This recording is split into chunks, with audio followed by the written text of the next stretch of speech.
আসসালামু আলাইকুম। জানিয়ে দেব এই মুহূর্তে হাতে পাওয়া সর্বশেষ ভয়ঙ্কর কিছু আন্তর্জাতিক আপডেট বাংলা সংবাদ। শুরুতেই থাকছে সংবাদ শিরোনাম। শুরুতেই জানিয়ে দেব ইসরায়েলে কতটি ক্ষেপণাস্ত্র ছুড়ল ইরান। এরপর রয়েছে ইসরায়েলে পঞ্চম ধাপে ক্ষেপণাস্ত্র হামলা চালায় ইরান। এখন শুনছিলেন সংবাদ শিরোনাম, এবার বিস্তারিত। প্রিয় দর্শক, আপনি যদি এই চ্যানেলে নতুন হয়ে থাকেন, ভিডিওটি দেখতে দেখতে চ্যানেলটি সাবস্ক্রাইব করে আমাদের সাথেই থাকুন।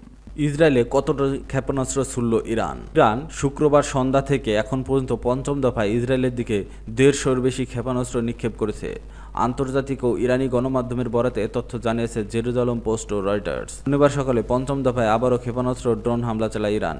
এরই মধ্যে ইসরায়েলি বিমান বাহিনী অনেকগুলো ড্রোন ও ক্ষেপণাস্ত্রকে আকাশপথে ভূপাতিত করেছে।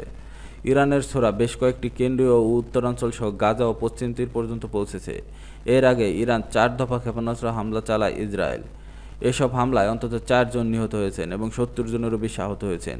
নিহতদের মধ্যে 2 জন ইসরায়েলি কেন্দ্রীয় জেলা ছিলেন, যাদের মৃতদেহ ধ্বংসস্তূপের নিচ থেকে উদ্ধার করা হয়। এখনও একটি 2 মাসের শিশুর ধ্বংসস্তূপের নিচে আটকা থাকার আশঙ্কা রয়েছে। তেহরান ও রামাত গান এলাকায় ইরানের ক্ষেপণাস্ত্র হামলায় বড় ধরনের ক্ষয়ক্ষতি হয়েছে।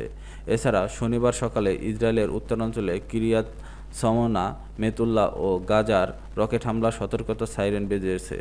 তবে এ বিষয়ে এখনও ইসরায়েলি সেনাবাহিনীর পক্ষ থেকে বিস্তারিত কিছু জানানো হয়নি। এদিকে ইসরায়েলের হামলার পর তেহরানের মেহরাবাদ বিমানবন্দরে আগুন ধরে যায়। ইরানি সংবাদ মাধ্যম ফার্স নিউজ এজেন্সি দাবি, 2টি ক্ষেপণাস্ত্র বিমানবন্দরে আঘাত হানে। তেহরানে বিস্ফোরণের শব্দও শোনা যায়। ইসরায়েলে পঞ্চম ধাপে ক্ষেপণাস্ত্র হামলা চালালো ইরান। ইসরায়েলের দিকে পঞ্চম ধাপে শনিবার সকাল ক্ষেপণাস্ত্র হামলা চালিয়েছে ইরান। ইরানি গণমাধ্যম বরাতে এ খবর জানিয়েছে আন্তর্জাতিক সংবাদ মাধ্যমগুলো। এরই মধ্যে ইসরায়েলি বিমান বাহিনী ডেড সি ও পশ্চিম তীরের পশ্চিমাঞ্চলে ইরান থেকে ছোড়া ড্রোনগুলো ভূপাতিত করেছে। ওই এলাকার সতর্কতা সাইরেনও বেজে ওঠে। খবর জেরুজালেম পোস্টের। ইসরায়েলি সামরিক বাহিনী এক বিবৃতিতে বলা হয়েছে, প্রয়োজনীয় জায়গায় হামলা ও প্রতিরোধ চালিয়ে যাচ্ছি, যাতে হুমকি দূর করা যায়। এর আগে ইরান 4 দফা ক্ষেপণাস্ত্র হামলা চালায় ইসরায়েলে। এসব হামলায় অন্তত 4 জন নিহত হয়েছেন এবং 70 জনের বেশি আহত হয়েছেন। নিহতদের মধ্যে 2 জন ইসরায়েলের কেন্দ্রীয় জেলার ছিলেন, যাদের মৃতদেহ ধ্বংসস্তূপের নিচ থেকে উদ্ধার করা হয়। এখনও একটি 2 মাসের শিশু ধ্বংসস্তূপের নিচে আটকা পড়ে আছে। তেহরান ও রামাত গান এলাকায় ইরানের ক্ষেপণাস্ত্র হামলায় বড় ধরনের ক্ষয়ক্ষতি হয়েছে।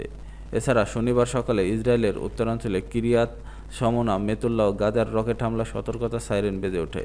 তবে এ বিষয়ে এখনও ইসরায়েলি সেনাবাহিনীর পক্ষ থেকে বিস্তারিত কিছু জানানো হয়নি। এদিকে ইসরায়েলি হামলার পর তেহরানের মেহরাবাদ বিমানবন্দরে আগুন ধরে যায়। ইরানি সংবাদ মাধ্যম ফার্স নিউজ এজেন্সির দাবি, 2টি ক্ষেপণাস্ত্র বিমানবন্দরে আঘাত হানে।